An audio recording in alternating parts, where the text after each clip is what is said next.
right? Very good. My pleasure, Joseph. First, I'd like to say this is the second conversation we've had on AI. We had one yesterday that was, wow, it was awesome. I'll just say that.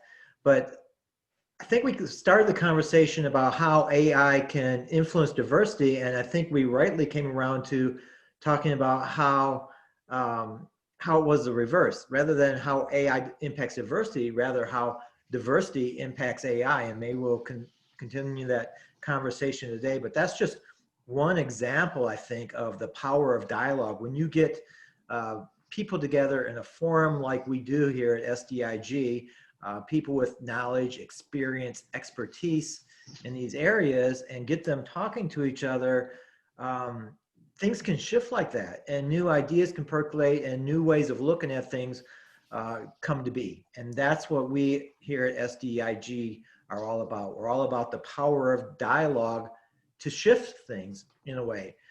Ultimately, we're here for to foster peace, justice, social equity, or social justice and equity for all. But to get there, it starts with dialogue. We believe here at SDIG that dialogue leads to awareness. Awareness leads to changes in perception. Perception leads to changes in behavior, and ultimately that's how we get these great changes that we wish to see in the world. But you'll see that at any of our sessions, you'll see how powerful it can be just to have a conversation. And we believe in the power of conversation here at SDIG. I am the education director. My goal is to make sure that that awareness is raised, either as a matter of just sharing things, sharing ideas with each other, sharing experiences, sharing information, more formally educating each other possibly, or less so, just sharing of ideas. All of that to me is beneficial in moving the needle forward, if you will.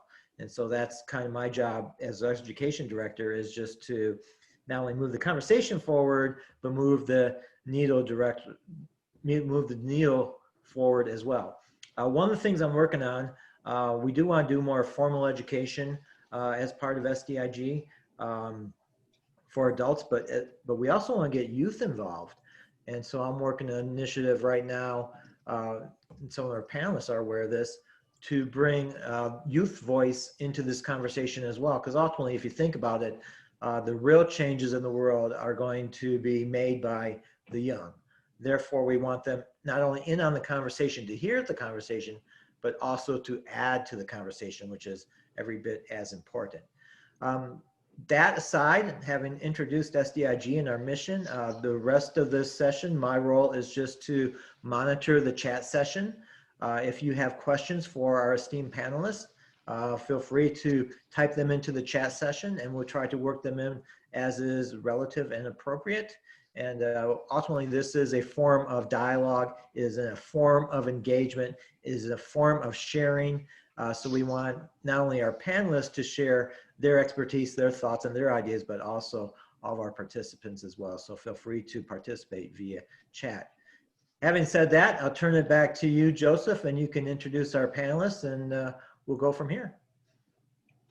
Thank you so much, David. And can see that technology again impacted us here. But we, rather than dwell on this, let's just move straight to it. I know that a lot of you have been working in this area, in area of diversity in general, as well as inclusion. And I know that Christiana has done so much, especially when it comes to this AI, and she's following through on that. So to begin, I would like her to frame it. Right, so since I'm out in technology where I'm working on trying to do social media for good, there's especially a lot of issues in social media and also with public safety technology, which I'm also working on, where they completely marginalize or exclude certain people like women or minorities or victims of issues. And so I often try to work on case examples. So one of them, I was looking at which has been running this simulation of robots, have been commenting the same exact thing that on this video called Amber 2020 Takeaway, Adapt and Survive from Access Hollywood. And it has 300,000 robots that are commenting, disliking the video. And then they repeat the same comment over 100,000 times saying, you are a man, so I won't believe you, and then saying she's not a victim, and they repeat the same comment over and over. And then they also go and the robots like each other's comment of the swarm tech. And so it really upset me because I realized like you can only report one at a time, and then it's 100,000. And then I tried to message some workers at Google on my LinkedIn, and one of the artificial intelligence leads was saying, and it says he's worked there 7 years and worked previously at Microsoft routers and others, that it's not an abusive comment, so he doesn't understand, violence against women or how it's harassing. It's social engineering that she's not a victim. And then the dislikes, obviously, it's to humiliate and to make a person feel powerless, that it's just going to continue running automatically.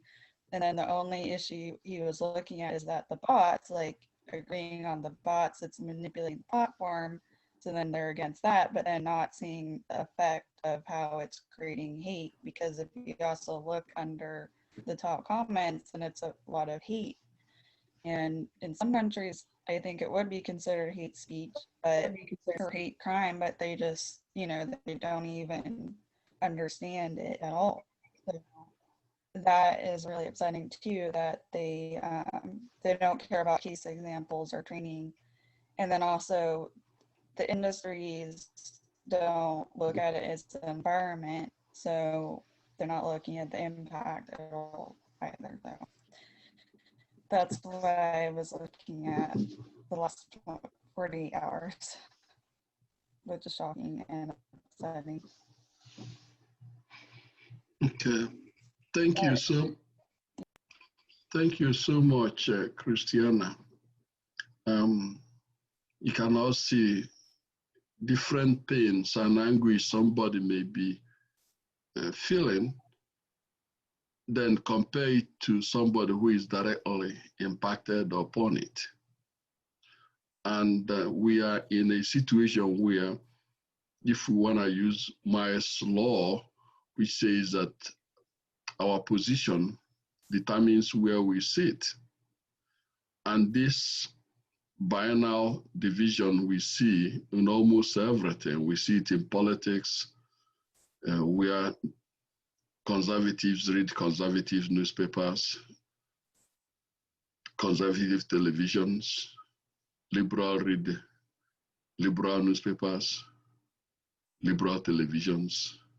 We're like parallel that never meet, and that's not the way it should be. So the essence of this is just for us to get together, to learn from one another, to try and begin to build the bridge, whether it's in context of those who have embraced AI and the beauties of it without looking at the negative impact of that. And as I often say, looking at Achede's statement that multiple stories will help us to get a sense of the whole picture. It's like broken truth. If we can be able to assemble all parts of it, we begin to understand the real deal and hopefully be able to address our problems. Some people will say, well, the telephone does this, does that. They can operate their banks this way, but they don't have a clue of the anguish the same manipulative algorithm could lead into pains and suffering. So we're going to begin with our panelists, whom I really have to thank for coming to this. to share their own perspective on the so-called AI and give us their sense of it, relating it or tying it back to diversity and inclusion. Initially, somebody had asked, do we think we can overcome the problem? And I say, we have to go to history. Remember slavery? Fast forward to the creation of, the Southern, where we say, well, let's compromise. And some people hide under the banner of state rights to do so many atrocious things. And so fast forward, John Lewis passed away this year, a powerful voice. People should reflect on his life, what he went through. People fast forward to current time, impeding democracy, and yet we say we are democratic, we are the leader of the democratic institutions. And look at what the so-called leaders are doing to suppress election, to suppress people from voting, all kinds of atrocious things that cannot be explained in words. So if we are able to overcome all these things, we better put our heads together and find ways to solve this problem, especially those created by this particular issue. So I'm gonna go to Saja to tell us about her experience, and keep in mind that she's a lawyer, so if nobody calls on her, I'm gonna call her because she's gonna be giving us directives as to what are the lawyers doing. Lawyers who may let these things go unpunished, what are they doing? So I hope that she will be able to give us insight. Saja. Awesome. I can just share from a legal perspective, let me just back up.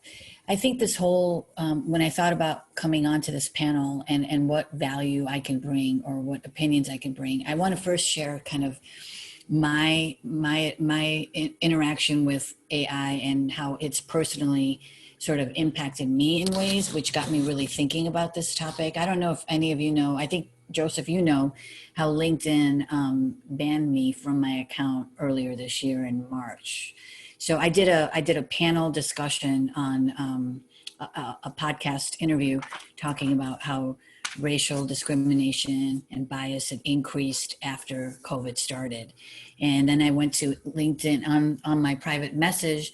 I was sending that YouTube video to the podcast to my connections that I felt might be interested in that topic. I'm sure, Joseph, I sent it to you and other people that I know are interested in this work. And this was after COVID. So keep in mind, I was completely out of work. My business just disappeared. So I was on LinkedIn a lot more than usual. And they banned me from my account. So they said that I was using some sort of automated tool to send messages to my connections, and I wasn't. And so what I was doing was I was cutting and pasting the YouTube link into the messenger to certain people. And so it would be very easy for them to figure out if it was an automated machine or not, but they kept accusing me of that. I wrote it and I put it down in writing. I told them that I was not using an automated tool. I said, if I was really using an automated tool, I would have gotten one where I just press one button and it goes to 1,000 connections, not one by one, wasting my time. Anyway, what ended up happening was they completely banned me from my account, restricted me without any appeal process, 17,000 connections, all of my messages, my business emails, through their LinkedIn Messenger, my digital profile, everything was gone because I was sharing this information. It happened to be about race. Okay, so I don't know if it was because of that. I don't know what whether it was they saw too many clicks happening in my account. I don't know what the reason was. But I bring that issue up because it's very important that this can impact anybody. I mean, this was 3 years of my business gone within a day, and so I ended up making a video and I posted it public and went viral and they put me back on LinkedIn. But point being, how many people are going to do that? I started researching that and I found out that over 11 million people had been banned from LinkedIn for reasons where they were just told automatically gone. many people aren't going to fight that battle, right? They're going to just give up and walk away and start all over again somewhere. And so I wanted to just start off with that example because this is a serious issue, Joseph. And I'm so glad you're doing this panel to have this conversation, because companies like that, where there's no, industry-wide standards that are regulating how AI is and how these algorithms are coming and how they're making these decisions that impact all of us. I mean, there needs to be more of this conversation. So I'm really glad you're having that conversation. So that being said, obviously I'm not an AI person, right? I'm an attorney. So, but I do have an accounting background, so I know garbage in, garbage out, right? So if we put in data that's biased, or if the people that are putting the data in are biased, and I mean, there's so many different areas within this process where there can be bias that's going to reinforce the systemic racism and all of the other issues, inequalities that we're dealing with here. So that's one thing. The other thing is that it's also, even if the algorithm itself is not biased, right? Even if they've done all the testing on it and they've scraped it and they've trained it without using data and all this other stuff that scientists do. I think the other issue is also the person that is, how are the humans applying that information, right? So if on the back end, the algorithm is not biased, but what if the person's using it for unethical reasons, or only using certain AI on certain groups of people, not uniformly or not equally across the board? And that's going to create issues, especially from a legal standpoint. And I'll talk a little bit more about that later on. And then the other thing I thought was important to say is, I really think that, as I was preparing for this panel, I didn't have a lot of time because I got the questions yesterday. I think it was at 9 o'clock. So I spent a couple hours looking at some stuff. But one of the things that really jumped out in some of the stuff I was looking at was, it's not, it's not necessarily the case where there's white data analysts that are sitting there and they're all racist. I don't think that's the right, what I'm seeing is a lot of articles attacking white analysts for being racist. I don't see it that way. I think it's that there's not diversity on these teams, right? So those perspectives from these different groups, whether it's women or race or whatever marginalized group, we need to increase the diversity on these teams, right? And so that's what I think is where we need to really focus our efforts, is how do we get more people in these AI rooms that are making these decisions, that are looking at this data, that are figuring out what this AI is going to be used for. That I feel like is the biggest way to approach this issue. So I'll just start off with that, and then I'll kind of add on some more stuff from a legal standpoint as we kind of get going with the conversation. Thank you. Okay, let's go to Robert. Robert, could you respond to the same thing you experienced, and if you could tie it to the issue we are looking at in the area of, rather in the organization SDIG. Sure. Well, first off, just want to say thank you, Joseph, for moderating this panel. And thank you, David, for handling the Q&A that's upcoming. Thank you, Sedley, for the back-end technological support. Thank you, everyone who's here. We appreciate you very much, and glad to have you with us today. So the work that I do is really all about taking my knowledge and passion of travel, languages, and cultures, and using it to impact people, companies, and organizations in order to affect positive and powerful change in this world. Through ways such as constructive collaboration, training, consulting, speaking, content, podcast shows, etc. But how does it relate to this discussion today? Well, I want to actually tie into what Sejal was saying, because I think it's a really interesting and valid point about these algorithms that that these different platforms have and the AI associated with it. Because I personally was never banned from one of these accounts, but I have heard stories of people losing a Facebook account overnight. And I have also gotten, for example, when connecting with folks, my experience with the AI on being used in LinkedIn, connecting with folks, oh, you've connected with too many people today. So there's a cap. There's some kind of algorithm that is like calculating, that is, I think, estimating or trying to figure out, is this a bot? Is this the human actually doing this? And I've had some interesting experiences with this as well. And I would say that a lot of the work that I do, it's from a cultural perspective. And so what Sejal is saying about the need for teams who manage in these organizations and for these platforms, teams that manage the AI to be inclusive, and specifically in my world, culturally inclusive. I think that is so important, because when you have a culturally inclusive group of folks, all with different perspectives, you're going to get a more overall synergistic solution, and you're going to have a lot more chance to reduce the bias, because so many different eyes from so many backgrounds are looking at it. Okay.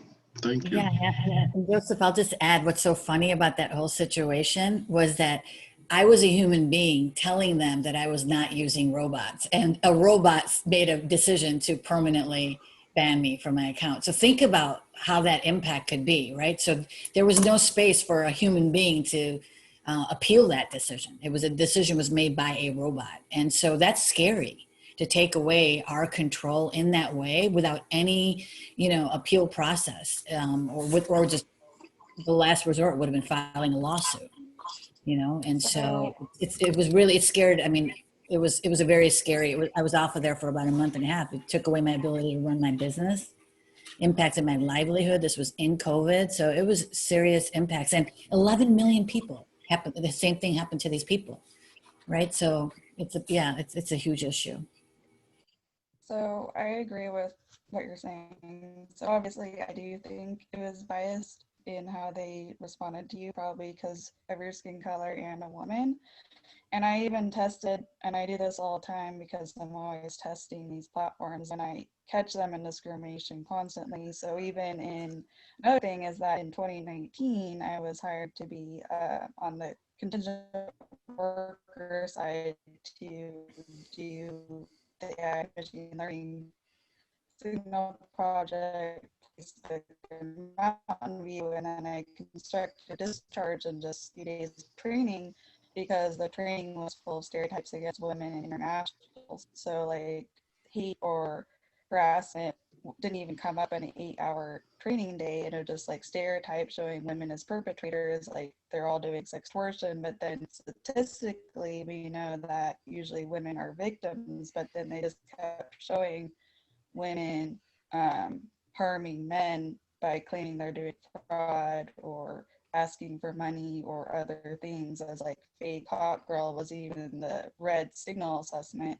And the only reason I was able to get out of threats of an NBA was because I went straight to the EEOC, Equal Employment Opportunity Commission, and filed. So even though I constructed discharge too quickly, according to them, without letting them respond to what I thought was discriminatory, it still allows me to say anything I want to about the training that I saw that was discriminatory. And then also the international thing is that, they'd stereotype people from other countries that they're all just like scamming, or like, oh, I don't know why they use Oxford, or they get rid of diet pills and then they get rid of male enhancement but not female enhancement. So like they're just constant like things that may appear small, but then when you keep adding it together, all the biases, it just causes structurally, foundationally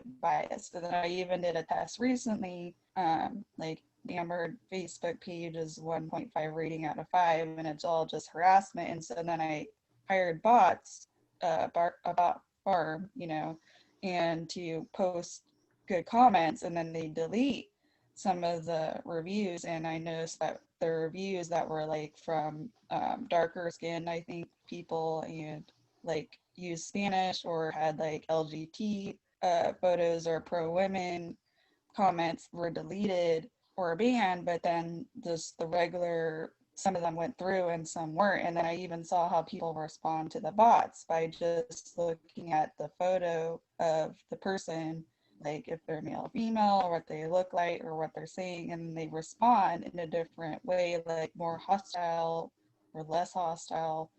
And it's just, they even respond to the bots themselves. And so like they social engineer it. And it's like with her, she sent like 3 messages or 10, and then with the 300,000 dislikes, and now it's probably 400,000. I think it's probably like 20,000 a day. I don't know how much it is. It's automated by the robot.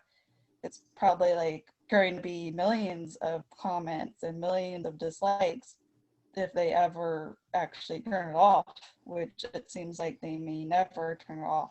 And so, and I hear the same thing from others on my team who are white males. They never get banned. They never get harassed. They don't see what I see as a female, or, I'm a slightly a little darker, but I'm still not like super dark, but still, you can see the differences between how people are treated. And then once you look at the back end, it's really shocking. And I was afraid I was going to be trained to hate, women and internationals too, because of the stereotypes. And they really need training to go in there, as you were saying, people to go in there and say, this is bias, you need to have anti-discrimination training. We need these people to be included. And I know they're trying to work on that. Like there's the real Facebook oversight board.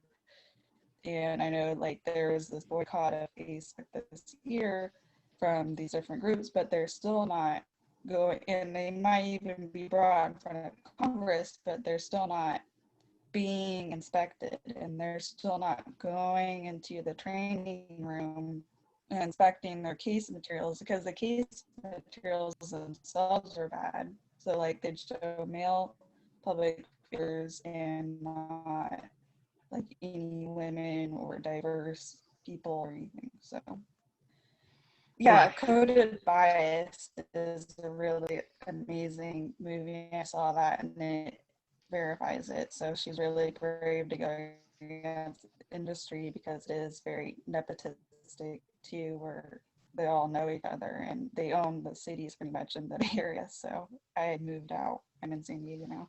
So yeah, thanks. And if Well, anyone else wants to mention like that we should look at the environment view. okay, I But think since no one else is speaking, I do think that because they reacted that way about the discrimination issue, is that I do think the environment issue of looking at a hostile environment instead of important. all right. Thank you so much. You can see how all these things are connected. But I would like to go to Dr. Chukwuma, who understands some of these things, and in fact, the students is preparing, probably the ones who are feeding all these things, as Sajid said, garbage in, garbage out. We can't say we don't know the outcome of what those people are feeding into those things, especially if you're biased, whether it's against women, whether it's somebody of different nationality, or whatever form your bias may be. It somehow goes back to my book, which looked into belief formation. Hence, you form that belief, you cannot divorce it from your belief, from your behavior. It's somehow infused into all your activities. So for some people to say, well, no, they're not this and they're not that, I really don't agree with that. I think that's why we should emphasize diversity, because when you have diversity, people who will otherwise not know the impact of their decision, whether intentionally or unintentionally, would somehow know about it. So let's go to Dr. Chukwuma. Dr. Chukwuma, could you give us your views and how you think as you do this? Because I feel like you are training those people who are putting in those things. How do we deal with it? What are your opinions? Thank you, Dr. Moye, for getting me into this panel. Actually, I'll be looking at it from the engineering point of view, basically technical aspects of what is going on, because most of you have gotten the experience, and sharing from your experiences. We all know this. Bias actually is not a bad thing by itself. It's not really that bad, but it becomes bad when we interact with the society or or when we interfere with the society in terms of how we present issues, like making snap decisions, assumptions unconsciously, without minding the consequences. And you also know that these machines that we refer to, AI or artificial intelligence, these are programmed. And we are humans, and human beings are biased by nature. And so most of these engineers or programmers that program some of these things have their own bias too. And sometimes they might consciously or unconsciously, with even good intents, probably program those things to perform the way they do. And you all have mentioned or alluded to the fact that we have algorithms. Algorithms are supposed to be always correct and consistent. For instance, if you have an algorithm that a square root algorithm, for instance, if you input 4 there as a square root of 4, it's always 2. It will never change. So it becomes a problem if you program a machine and you require that this machine will consistently give you the desired result, and that's exactly what it's going to be giving you. It's not going to change, and that's why we even use the machines. So now it goes back to my question, can this thing actually be controlled? Yes, and I was listening to Attorney Sajay, and I was happy when she talked about industrial-wide standards. There's nothing like that. So if we could, remember now, these machines, or AI has to interact with humans, by the way. And Dr. Joseph, one time ago, you were talking about diverse data that are used to program to get facts. And then there's no way we can have these diverse data to be put together to blend in and then give you the exact thing you are looking for. They are not human. So if you look at the human factor, you've not considered the culture or the human behavior that also goes along with that factor. So that is one of the problems with AI. Okay, so really to have it really under control, I would think we have some good governance. Who actually, good governance, who is actually taking control of this AI programming, and who are the people who are the ethical masters that will guide the ethical control of these machines that you're considering, the ethical aspects of the machine that you're really programming. Okay, and of course, I mean, Christina was talking about the stereotyped biases. Yes, a good example is when you have some embedded words, like when you're searching for certain words. These words associate themselves with certain things like emoji, and tells you, when you talk about a girl, you get a picture of a girl or something like that, And of course, something like doctors, when you mention the profession doctor, a medical doctor, most of the time it's associated with male figure. And then when you talk about nurses, they're associated with female figure.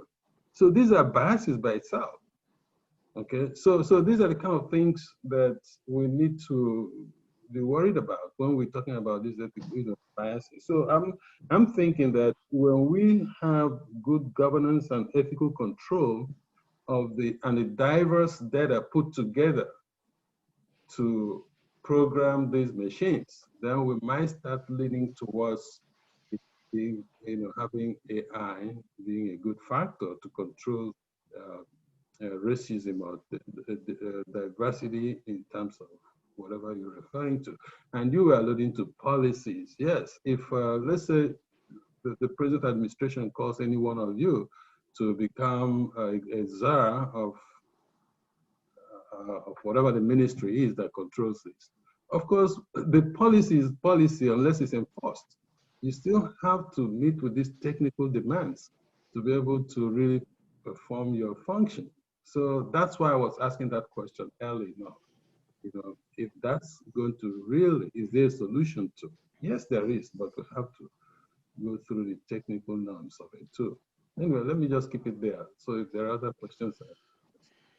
Yeah, what I really like very much about this type of give and take session is the ability for one to be able to say these things that make sense, but also it creates opportunity for others to interject. And I see a statement here in the chat kind of saying that people are definitely programmed by the training, okay? And if training is stereotyped, especially those that are harmful, how would you address that? Okay. Because it seems to me that sort of pointed to when I said that you are the one training them. I didn't mean it in that way, but that's exactly the way some of us will look at it, especially victims of these things that people are trained to infuse into it. This is exactly the question. When you think in terms of the products that really go into these designs, people are trained. Who are those people being trained? Who is actually controlling? Who is administering this training? Okay, I think it begins from there. The ethics, the person. I think it's a person that is going to be training, or the organization of the society. That's where you really have to refine.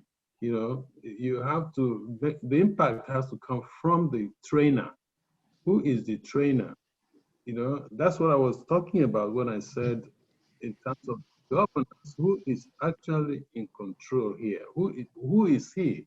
Is he someone that is in a position to foster diversity, inclusive, in society and all that? If it's not the kind of person, or if it's the type of person that is controlled by his bias, then of course he's going to train people who will be biased also, because he's going to train them in that same line. So similarly, what you're going to, whatever you put into the machine is what the machine gives you. So if the students are culturalized, or trained to behave in a certain way, or told what to do, of course that's what they're going to do. So I think it goes back to the education, like you said, for schools like my school, which actually they're very much into this diversity issue. The president of the school is very much into it, and is going down to the orientations for faculty, for the students, from the first day of class. So I think it begins from there, begins training the people, getting them be aware of the implications and the danger in the society. Dr. Chukwuma, could I just jump in for a moment and build on your point?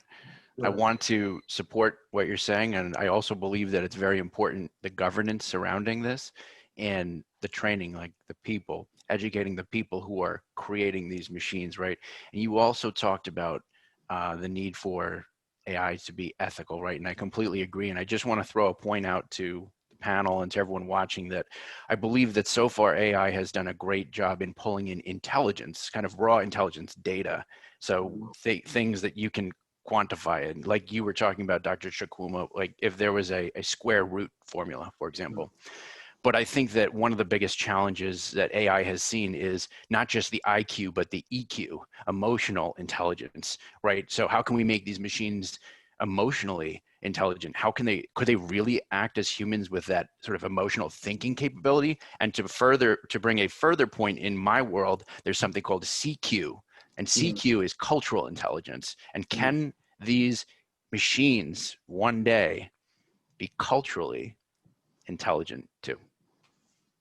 In fact, I'm happy you mentioned those things. I was talking about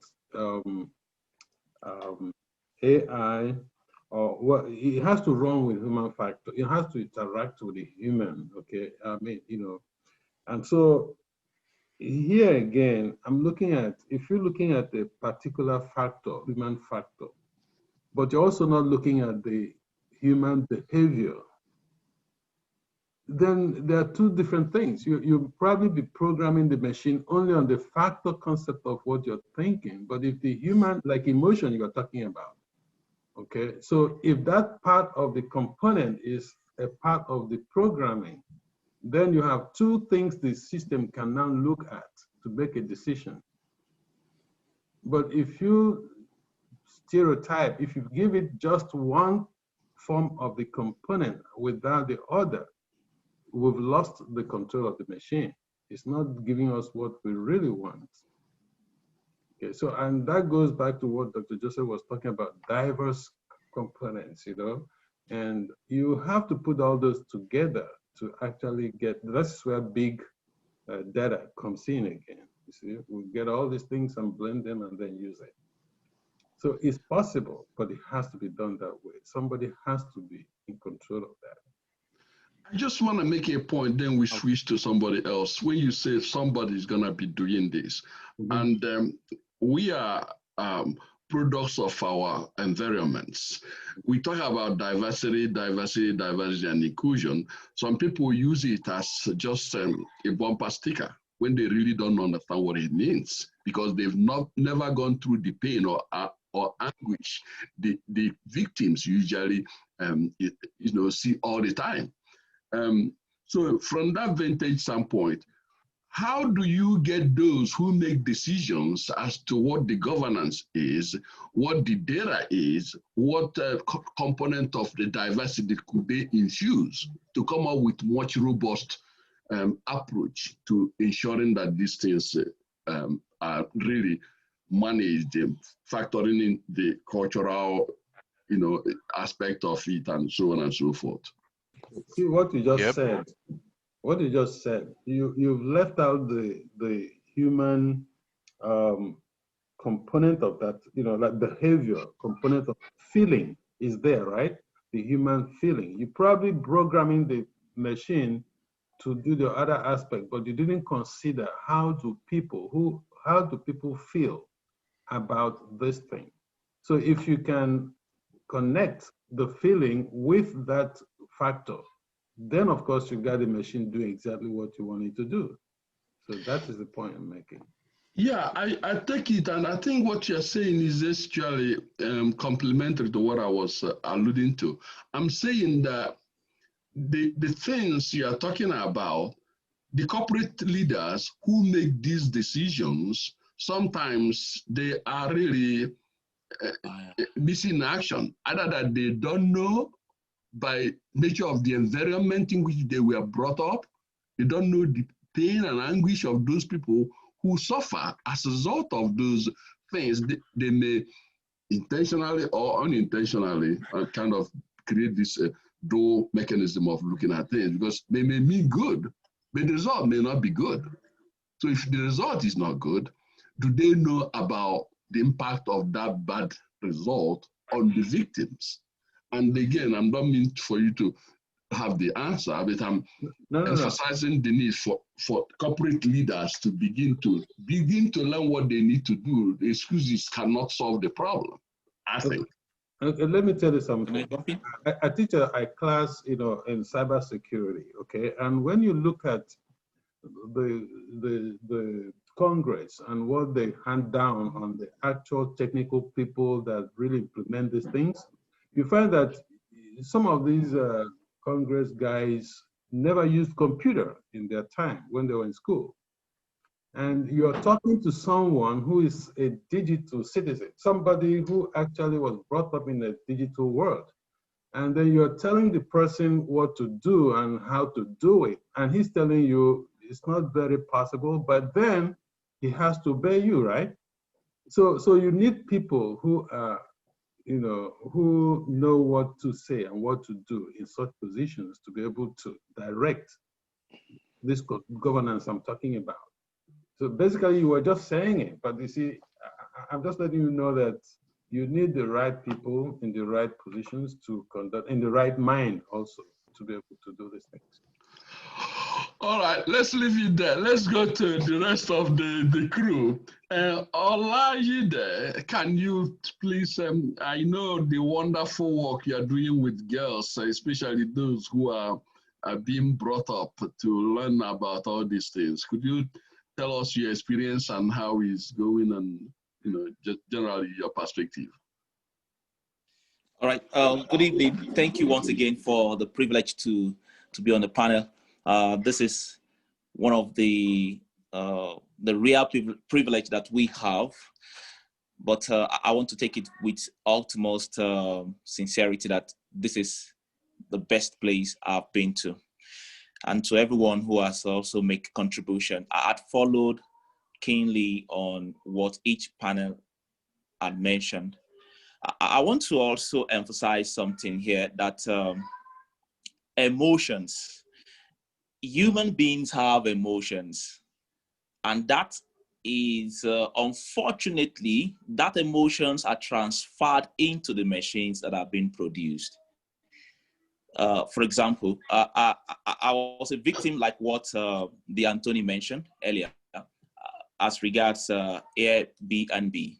I have a property I want to list on Airbnb, and they requested for me to upload pictures so that they can use the algorithm to confirm if that is genuinely a property. They will link it to the address where I claim the house is located.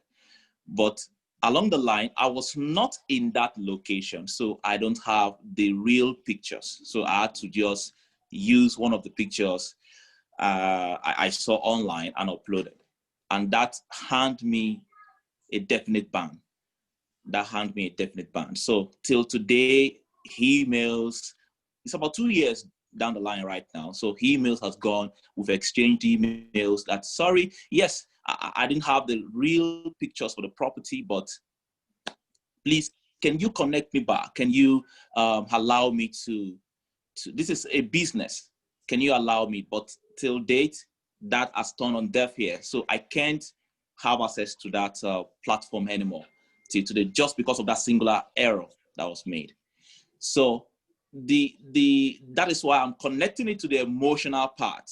If it was human beings I was explaining this to, it will be maybe having a human face. Okay, we understand that is a situation, but please don't let that happen again. Can you make a correction? Can you have a second chance? So falling back to what Christina Taffy has mentioned and Dr. Chukuma has mentioned as regards emotions, can the builders of this algorithm or these programs put some little facial emotions into this, like what happened to the Anthony, that the entire build-up of our LinkedIn page was shut down because of posting consistently. Maybe there is a particular time you were just posting randomly into those chats. So that is the consequences that we're referring to.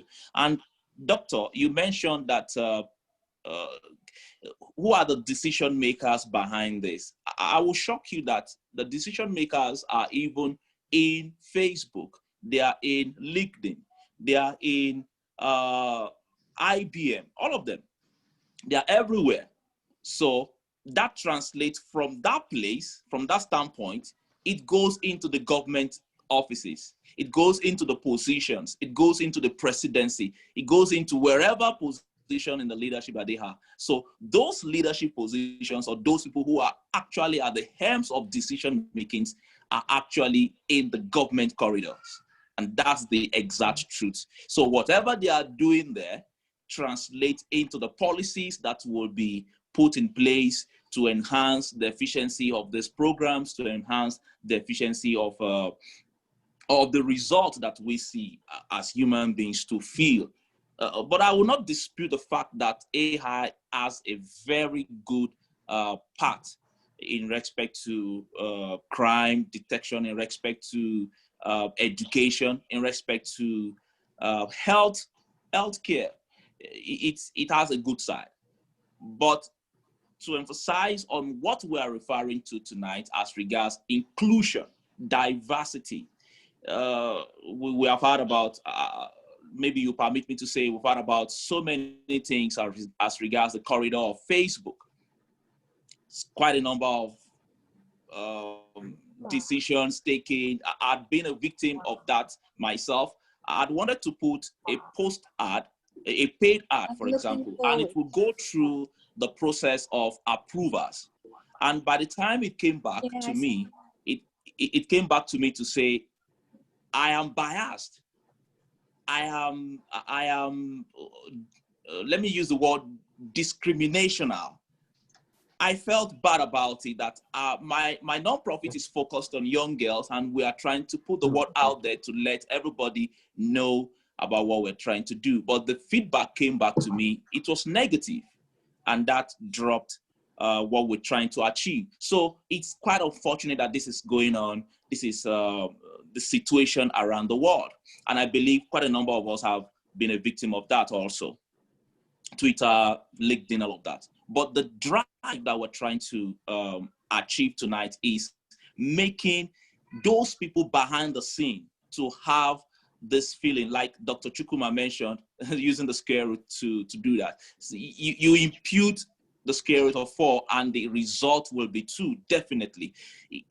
It's a generic thing. It's something that enters into the system and the result is definite. So who is the person imputing those data? Who is the person? What's the aim of those data? What is the back end that you want to really drive with those informations? So it boils down to what Christina Taffy mentioned earlier, that trainings, not just one training, not just 2 trainings. What is the classrooms? What are the universities doing? What are the research institutes doing? Who are the people, who are the trainers, like Dr. Chukwuma mentioned, to begin to reorientate the minds of those who are going to be involved in this thing going forward. Like I want to emphasize also, definitely there's a good side of it, but the human part of it, I mentioned here yesterday that the culture of whoever is responsible, you will decode that there are culture, the bad culture, and organizations as bad cultures. There are organizations that have good cultures, and they translate that into whatever product they want to chuck out to the world. It could be in transportation, it could be in health, it could be in drugs, all of that. So it is essential that we begin to negotiate, if I will use that word, negotiate with the people behind the scene.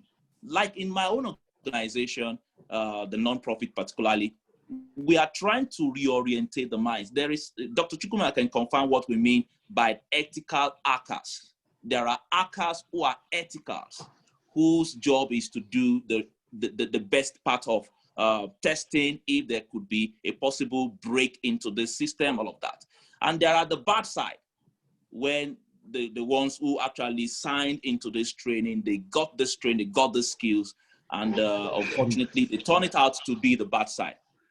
So in nonprofit, which has to do with Equity Global and the Girls Code Initiative, we're trying to begin to broaden the mind of these young girls from 7 years old to begin to use these skills in the right way. If it is going to be a solution you want to create in the transport sector, if it's a solution you want to create in the health sector, you begin to have a positive effect that what if I am in this situation, what if that question, what if, is answered, it solves 70% of the challenges that these machines will prone to be in the future.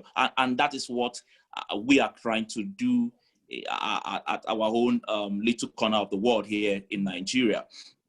So it boils down to the people who are training, like Dr. Chukwuma said. What are the research institute going to be doing? What is the university going to be doing? What are the presidents of the universities? What's the culture of that president coming into that community to begin to reorientate that if this is bad side, we should emphasize on the good part of this of the solutions, of the programs, of these data, all of that.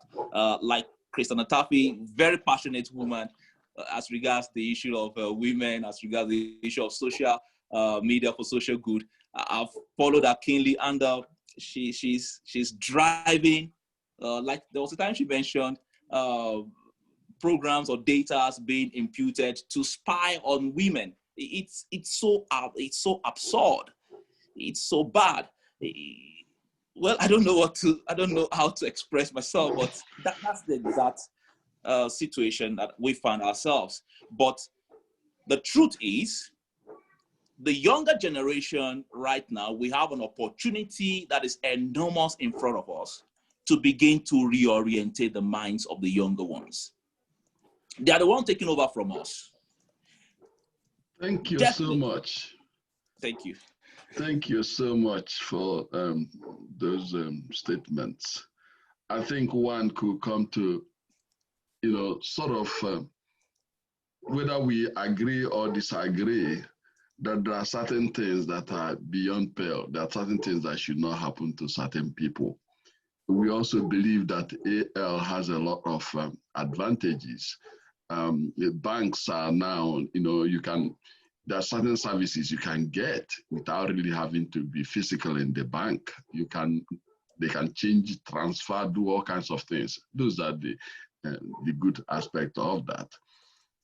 We also have to be looking at the leadership, because it's like when I do my workshop, I usually say, if your organizations are not interested in having leaders who understand what it means, you have no business saying that you believe in that, because you as a leader should set stage for what is going to be happening. You have to make policies, decisions, goals, which one are priorities, which one are not. And I can tell you by and large, a lot of these big organizations they talk about it, but the talk is good. But when you go into looking at details, what is happening, you find out that some of them don't have a clue of what they say they're doing. And that's where I will argue that they first have to be trained. They have to learn what they don't learn in order to be able to help those who may be advancing the AI, because I'm sure each company now has their own plan for AI. Because of benefit, it could stop them from hiring too many people and paying so much money.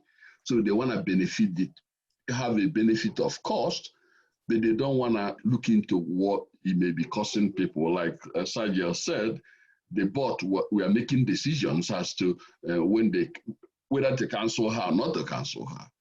Even though that the ones I'm seeing now, they have a mechanism where they shift those type of complex decisions to human beings. But the question becomes, how many people get that benefit of human beings addressing their issue? Probably not many.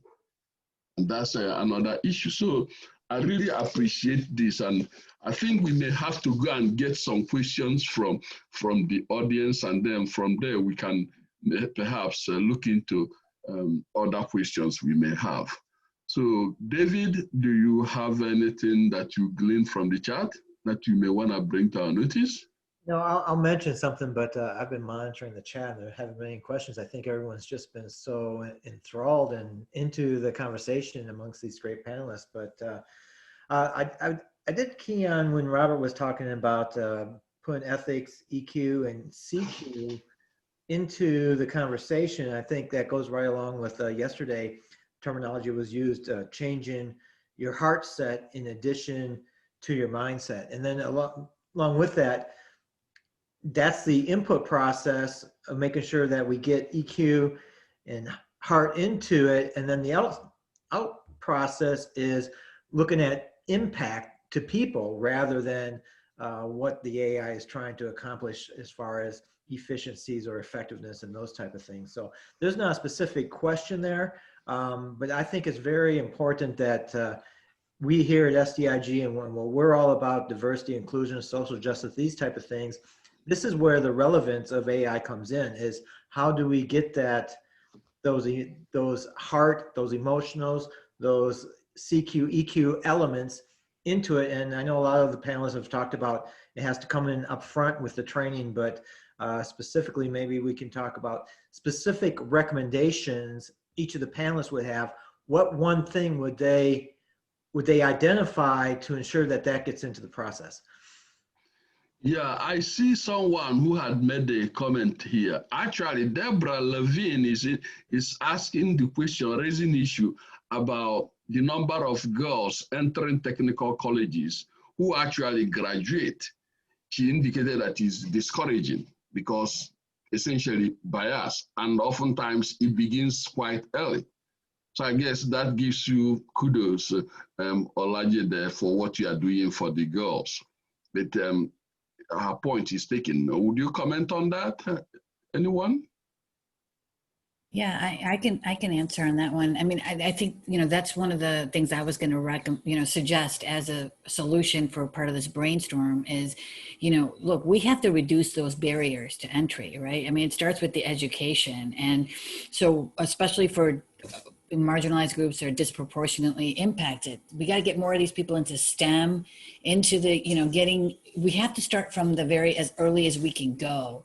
And it has to go across diversity, right? So I'm talking about women, transgender, non-binary. I mean, we have to get diversity, not, of all kinds at these tables, right? So it has to start with the education and removing those barriers. I think a part of that also is, I think there needs to be some, well, first of all, I think the law needs to change because it was set up without really taking into account AI the way where we are right now, right? So I think, so if you look at, for example, Title VII, so I could just speak about employment law because that's the area I specialize in. But if someone feels like there some AI, we're seeing a lot of companies now using AI to hire, to recruit, to do performance evaluations, to track training. So employers in the workplace are using all kinds of AI now.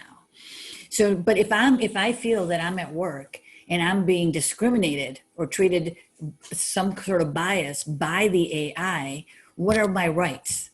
Right. So my rights right now would be I can file a case under federal law or state law under Title VII or California. I'm in California. So I'll just stick to federal law so everybody can relate to the conversation. But if you wanted to bring a lawsuit under the Equal Employment Opportunity Commission, who oversees Title VII, you have to show that there was either intentional discrimination, meaning that AI intentionally discriminated against you. Well, AIs are a machine. So some people are saying you can't even bring that lawsuit because this is a machine. It's not a human being. So how can there be a discriminatory motive? So you're not going to win on that if that's the theory. But the other part of it is that the other way you can bring the lawsuit is if you show impact. So I saw Christina wrote earlier that impact is really more important than intention, because here there's already laws that say you can't discriminate against these protected categories. So they're not going to have the intention piece. So now somebody that's harmed can only bring a case under the intent piece. But I mean, think about it. How are you going to prove that? The circumstantial evidence of that data, it can be deleted, it can be modified, it can be manipulated. So for somebody, an employee who is dealing with this, now they're left with hardly any recourse to be able to come back and say that they're being discriminated against. So the other thing is too, I think some of the problems, at least in one of the articles I was reading when I was preparing for this, was saying that having those laws where AI can't consider our protected characteristics is actually causing more harm. So if they were allowed to put those information related to our race and our religion and our sexual orientation into the AI, into the algorithms, that might actually help correct the problem by keeping that is occurring from keeping it out. And maybe, Dr. Chukwuma, you can talk more to that piece. But when I read that makes sense, because you're not entering a whole lot of information. So it's causing more discrepancy, or I don't know what the right word for it is, in that data, right? So I think the laws need to change. And then just going back to, there are no industry-wide standards on this. So really, those standards need to be, we need to come up with those standards, and they need to consider a lot of different components, right? Like, we want more transparency by companies about who is on these teams. Is there actual diversity? What are the standards about what that diversity looks like? gender, sexual orientation, and so forth. And then also requiring companies to build diverse teams. We can't wait for that to happen. It's not happening on its own. And hiring one, token colored person or Black person isn't going to get us there. We need to mandate that they bring that diversity on and put some strict guidelines on it so people get off their butts and start actually doing the work.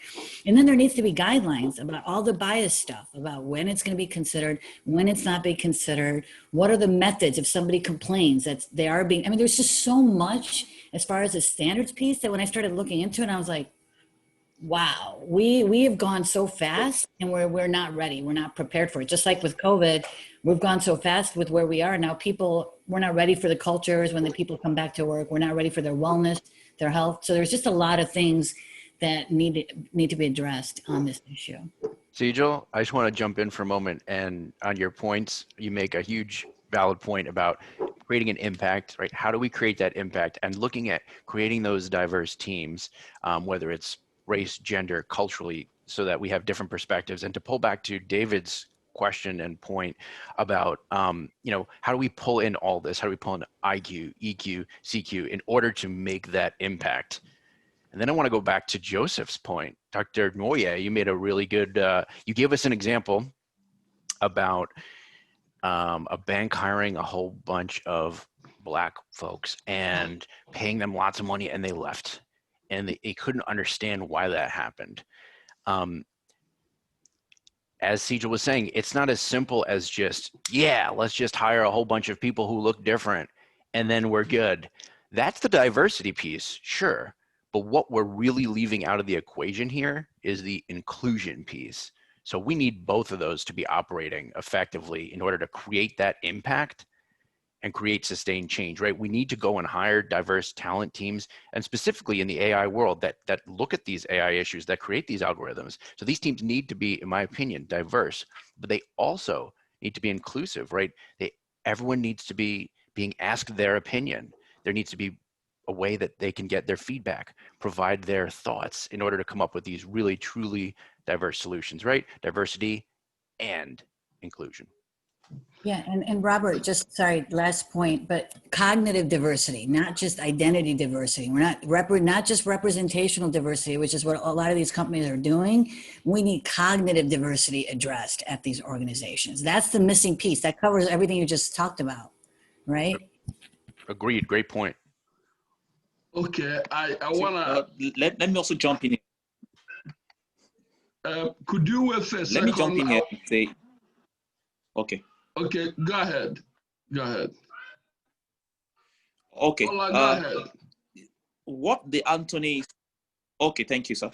Let me emphasize that the inclusion that we want to see to better AI, we will dig down to the bottom line is, where is the data coming from?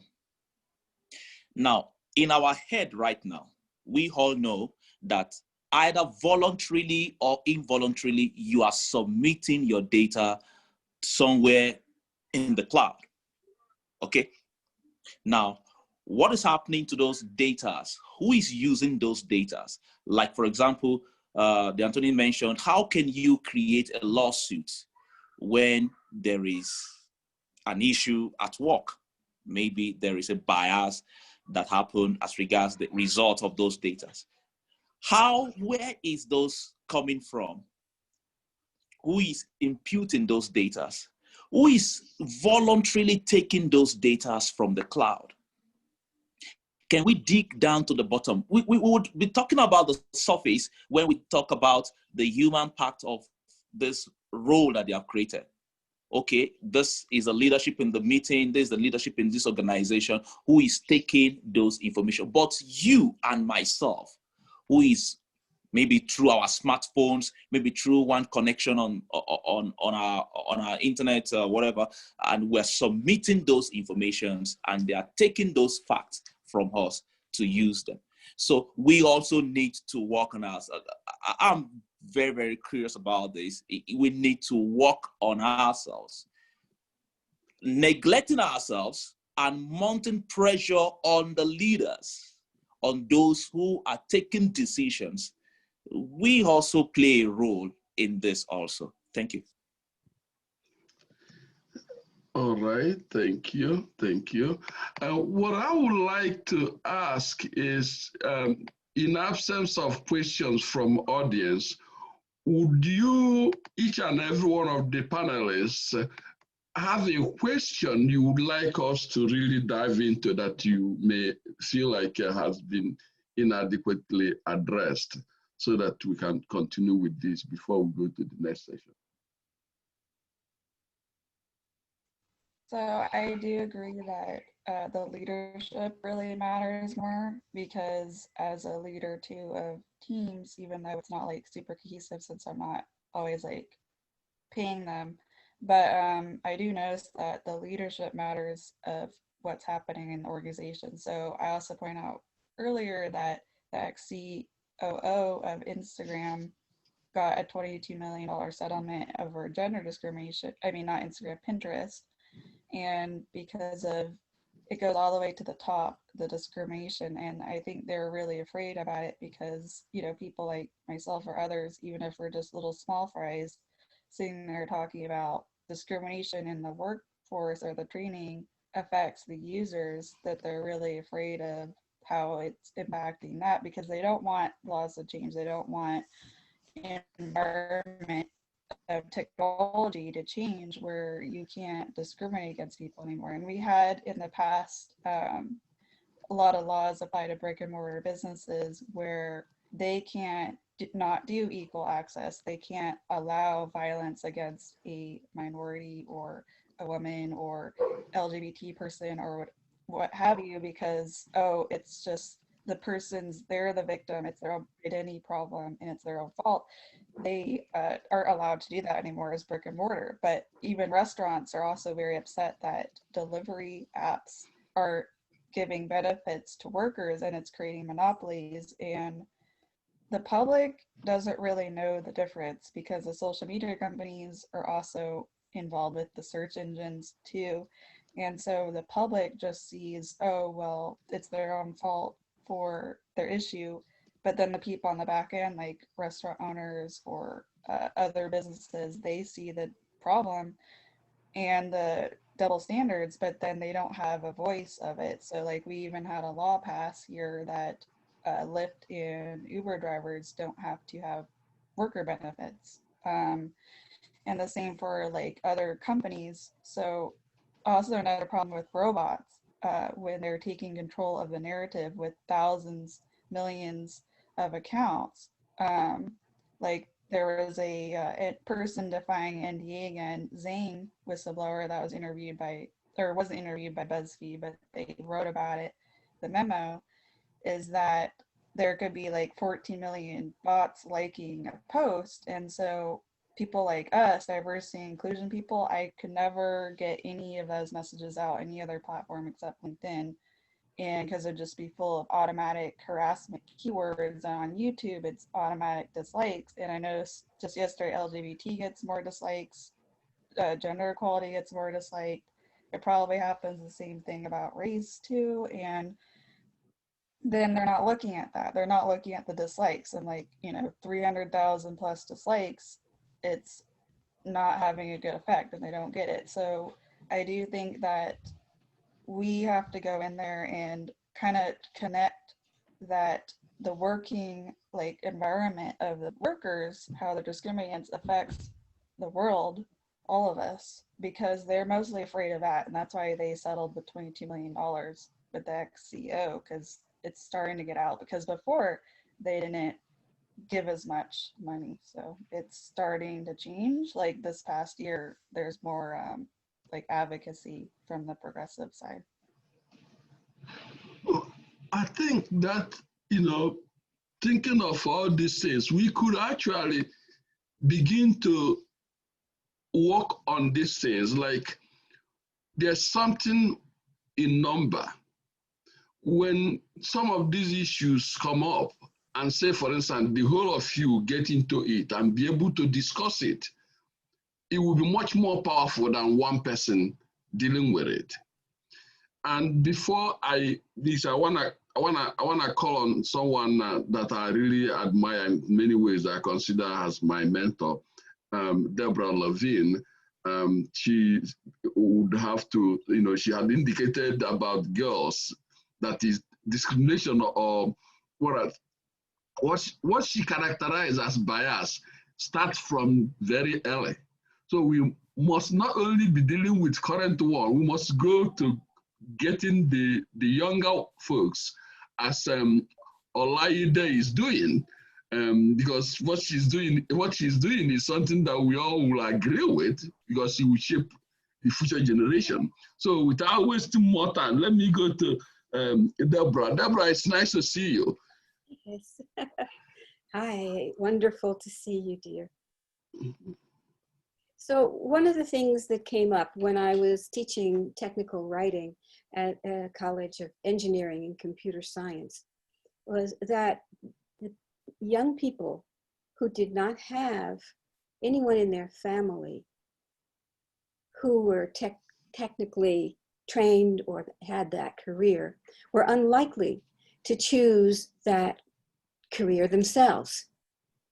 And so especially young women didn't have other women in their families who were technically oriented.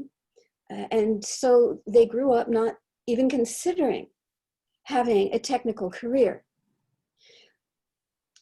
What we looked at was how young can we go to influence these young people, especially the young ladies, to consider even that they might have talent in this direction. Certainly we looked at the high school level, and one of the things that we would do is have organizations that dealt with technology, invite them to come and look and see what the industry looked like. They had no idea. And they were very much inspired by just the exposure. But it was often not enough, especially in underprivileged communities where access to computer science was limited. We thought maybe after school activities and education, but one of the places that was brought up when we discussed this with the community was that it may not happen in actual schools. It may happen, for example, in churches, in religious organizations, where they go for religious school classes and have the support of the religious community, because they may not get it in their schools. So we have broadened how we look at education and exposure. I will tell you that I, growing up, never imagined that I would be my own, what we call, computer nerd. It was my mother who insisted in 1965 that I take computer programming when it was first offered. I never had thought of it. Now, if people don't have a mom like that, who's going to tell them? And so we have to look at families and religious organizations, community organizations, places like Girls Inc., all sorts of places that have outreach. And it's broad. And it has to be done, or we're not going to get them even to the college. And then there's the issue of that they are so overwhelmed, they often either drop out entirely from college, or they will go to the humanities, and they will just leave the technical careers that they might have considered. That's what happens. It's not what we need and want. But then when I look at the large computer organizations, and when we did job fairs, they told me, we would like to hire, and we can't find anybody. And I'm not sure that's the truth, but that's how they feel. They don't see it, they can't find it. And so we have to make sure they do. Thank you for listening. That's a very important point, because like we see some people who never had any person from their family graduate from college.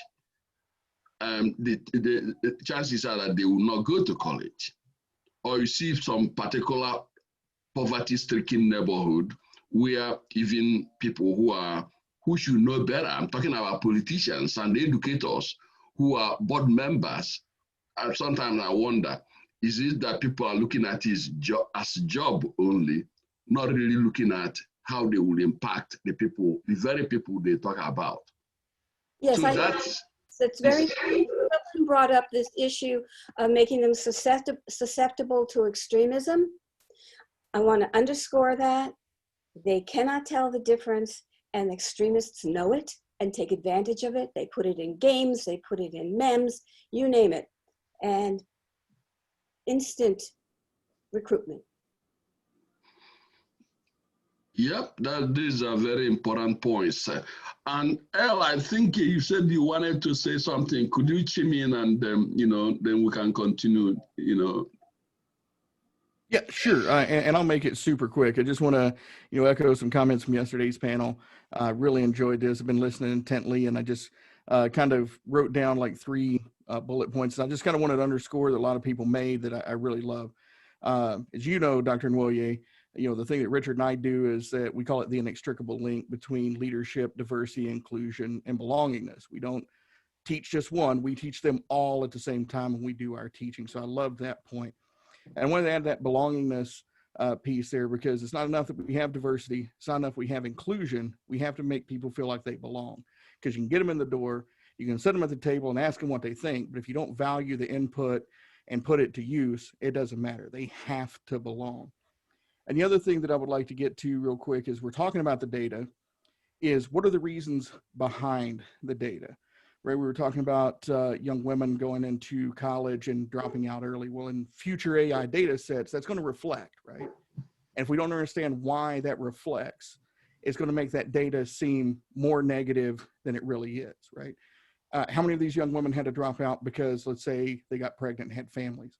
Or worse, how many of these young women had to drop out because they were a victim of the college rape crisis that's going on in the country right now?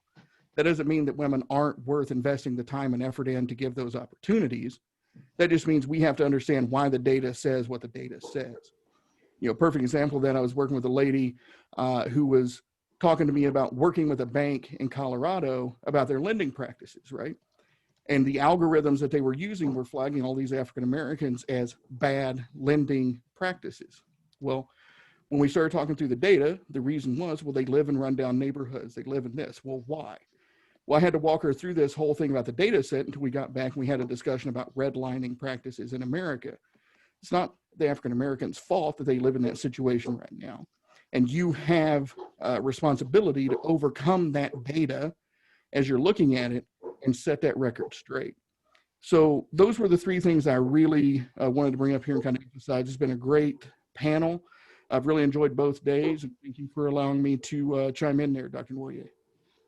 Thank you. I want to use this privilege to make a point. Our Brian and Peter will be beginning a talk show under the SDIG come this January. In fact, their first one will be aired on the 8th. And they will be engaging all these issues, whether it's leadership or lack of it, or why is it that things that are obvious, somehow those in leadership don't see it. And there will be a lot of things. They will be sending things out. I think some things are already started going out, but it's something that I would ask that you be tuned in. There are a couple of other events that will be unfolding as New Year comes. All right, thanks. More comments? I think Christina had said something about the technology, people that lack technology or computer and so on and so forth. All those things factor into the equation. It's not one thing, so we have to be able to work in an integrated way to be able to figure how can we not only support, but help other people to share the view, not necessarily that to accept what we say, for me, I know that some people may not accept what I say, but in my guts, I know that I'm right. So if they cannot get it, I will just have to be putting it out there. Hopefully somehow good Samaritan will come into their heads so that they can begin to see, just as I've seen it for many years. All right? Well, sorry, but when we've decided from our own team of trying to do social media for good and the public safety tech is that we have to work with the back channels. Like I'm forced to, like LinkedIn's more, I'd say back channel people because they're like CEOs, founders, people like making decisions.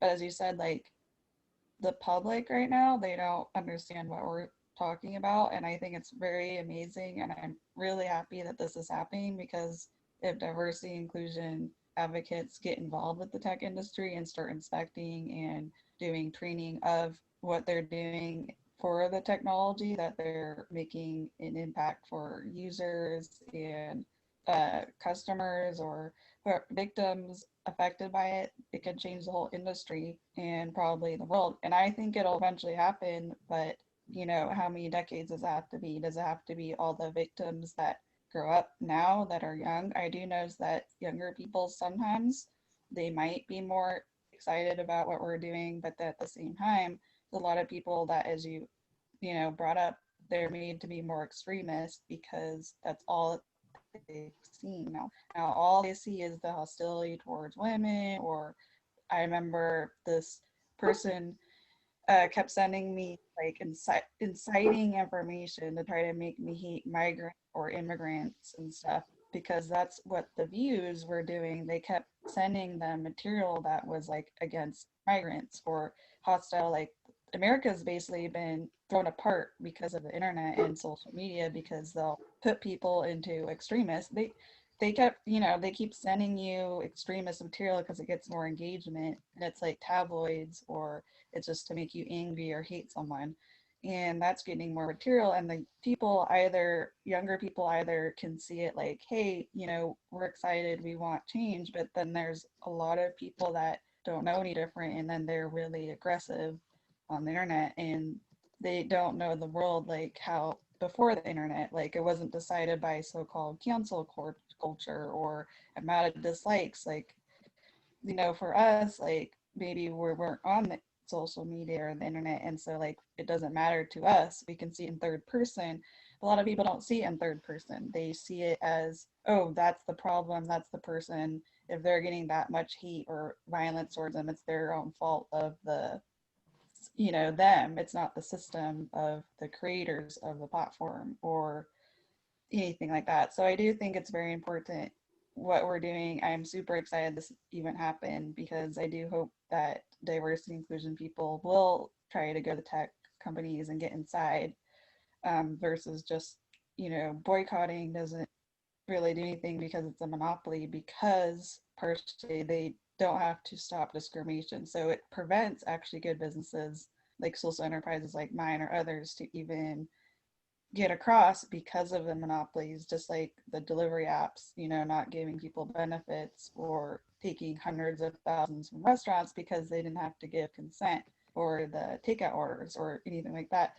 It's because of the lack of laws to protect people that they're allowed to just keep trampling over all of us. So I think this is a really good point for change, meeting and starting like the seed of it.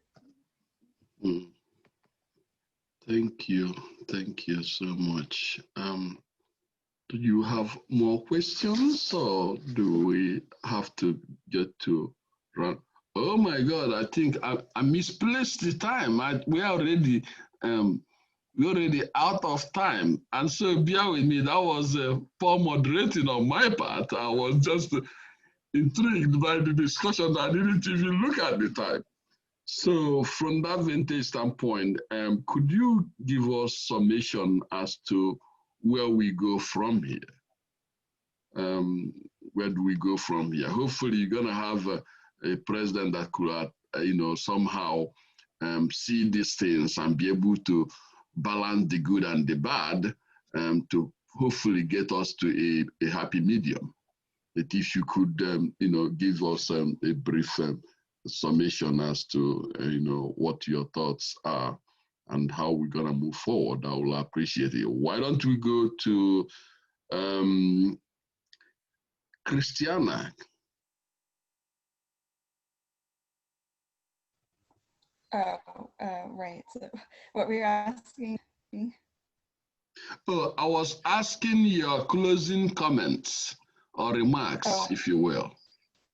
Great. Thank you so much for listening to us. I'm super excited that this happened and the first panel because I think it's very important that they don't have any discrimination training. I saw it myself, last year, and because of that, it shifted, well, not only the case examples, but I realized what happens behind closed doors of the training is completely different than what like the media puts out or the politicalization of it all, because it doesn't matter right, left, whatever. They're actually not progressive. They're not liberal. They're not even putting discrimination or equality training. And that's why you see like some workers might complain about politics, but the stem of that, the foundation isn't over the politics. The foundation of that is that they don't have diversity or inclusion in the training rooms of the content review or the decision making of what the technology is doing. So maybe they have, I think you mentioned human resource side might have diversity inclusion, but they don't have it for the whole organization. Like, oh, we might have worker groups and they do promote that.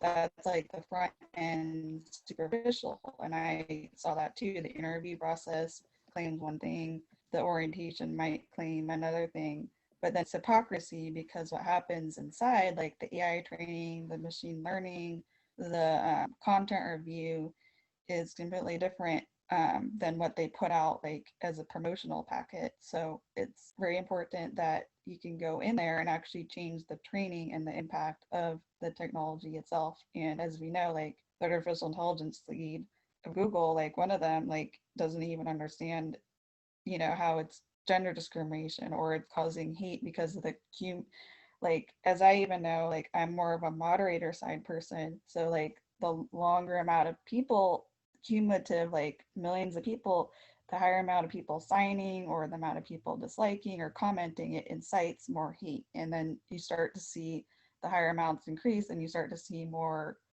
like physical threats or death threats. And that's why we get like shootings like Kenosha. And I recommend looking at the real over Facebook oversight boards videos because they just started this year and that's pretty good. Like they're trying to do what we should be doing, like going in there and looking at the case examples and making decisions, but they're blocking that and they're really afraid of discrimination because that's why they don't attack over the NDA because they know like if someone actually was threatened with legal action, they did discrimination, they trapped them in a certain way like I did, basically like proving it with what they're doing that they are discriminatory. I mean, they can't do anything to what I say because I could go back and who knows what, right? So what we're doing is very important and they don't want the change because it will affect their profitability. It will affect their monopolies because then they can't, keep trampling over everyone. But the thing is, they have the money to put the systems in there. It has nothing to do with that, and it is the tech because if we train the tech, we might make it for AI for good. And I recommend looking at AI for good from the United Nations too, and they don't have much of a reach except like on LinkedIn and stuff too, which is expected. But AI for good and like Real Facebook Oversight Board, Economic Liberties Project. There's a lot of studies out there about what's happening to people, like how it's creating more extremism and violence in society. And it's actually, I feel like it's taking us backwards, where it's reinforcing the hierarchy of power, and we shouldn't be having that. Like we should not be going backwards. Some countries have gone backwards, like Poland and others, and they've labeled the other side as the other. And so I do think the machine learning and the process should be overseen, and that changed. So thank you.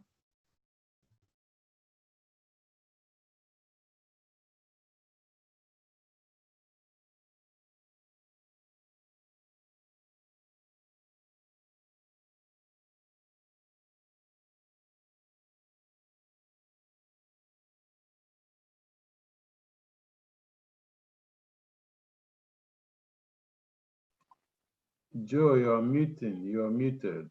Mute, unmute yourself. You're talking and nobody's hearing you. Go ahead. Okay, I'm so sorry. I was calling on Dr. Chukwuma to give us his closing remarks. Oh, okay. It was even good. Come on. All right. Actually, I think it's been a nice talk. I don't know why my camera is not behaving. It's not. I don't know. Are you hearing me? Yeah, we can just go ahead. We can hear you. Okay. They're running out of time, What, though. okay. Yeah, I'm already up. I was almost getting out, but until you called me in. Okay. Now, I think with what Robert said, I think it's one of the things we need to infuse into the system. You know, the ethics, EQ, CQ, and all that. Looking at the entire spectrum of diversity and IE and what it could do and all that. I think I also would like you in the future to encourage somebody like Olaides, what he's doing, and because that's the future we're looking at to foster whatever it is you're trying to do right now. And also, I think more sessions like this would be also good, to really help us to continue with the process. I think it's okay. I like it. I like what you're doing. Thank you to all of those. Thank you for all of the above, if you will. Okay, let's shift to Olayede. Could you give us a summary statement, please? Okay. Once again, thank you, Dr. Joe. Thank you, Robert. Thank you, Christiana, and everyone who had come. Thank you so much for this privilege to have our minds, pour our minds out to what the effect and the after effect of lack of emotional AI has to do on our community, society, the lack of emotional AI. So let me tie it now to something that just came to my mind. Let's see it as Adam and Eve, who had given birth to Abel and Cain. Abel was a good person. Cain was a bad boy. So both came from the same DNA, both of them. But at the end of the day, the two of them turn out to be the good and the bad.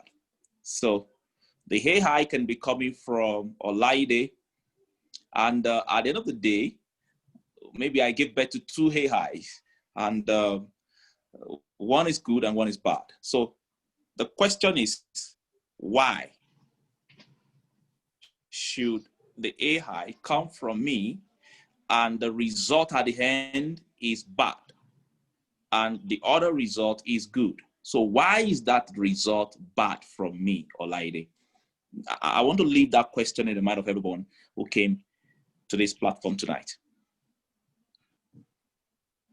Thank you, sir. Okay. Thank you. Thank you. Thank you very much. Now, I think we've finally gotten every word. No, Robert. It's your turn, Robert. Could you give us a summative statement, please? Thank you so much. Dr. Noye, thank you so much. Could I ever and will I ever leave you with an important point? Yes, my friend. Thank you everyone again for all your time and consideration in this amazing discussion. I'd like to conclude with a game-changing remark. Listen and think about it. As we conclude this talk about DI's role and its intersection with AI, I'd like to build on an important point about not relying on leadership. Leadership's important, but as it was discussed in today's panel, we need to be the change we want to see in this world. We must educate this world, but how?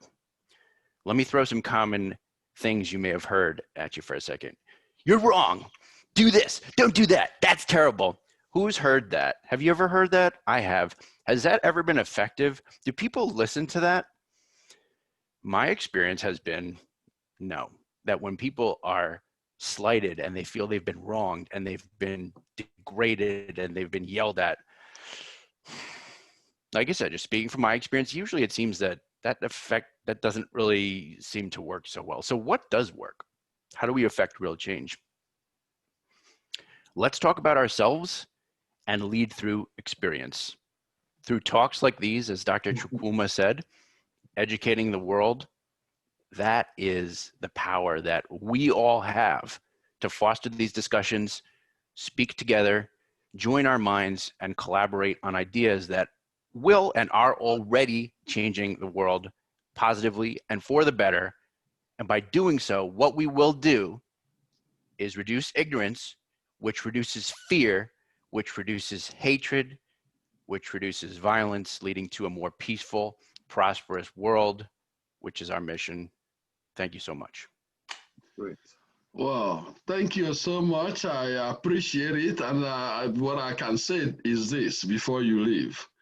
I know that Christiana has been perhaps one of the most, she writes a lot about it. And in fact, when I read her things, it really touches me at deeper level. I kind of feel like, so there are people who are going through this, sort of internalize it often. With what I will ask you is to become involved, share ideas, support her, support one another. And if you have any ideas to what you want us to do, we have a platform, and I keep getting messages that we haven't done anything for so long. We haven't done anything for so long. And I know that we are really limited by resource we have to keep getting things. But what I will ask you is that you should consider our platform as your platform. Be able to communicate what you like us to communicate, provided it's in sync with issues of peace, equity, and social justice. And we will use it as our platform to be, supporting one another, doing all we can to ensure that the candle remains lighted. On that note, you have a very good day and enjoy your new year, and be energized for something to come. And should you want or discuss anything, please let me know. I'm in with you, and with all of us together, we will create a better world. All right? On that note, you take care.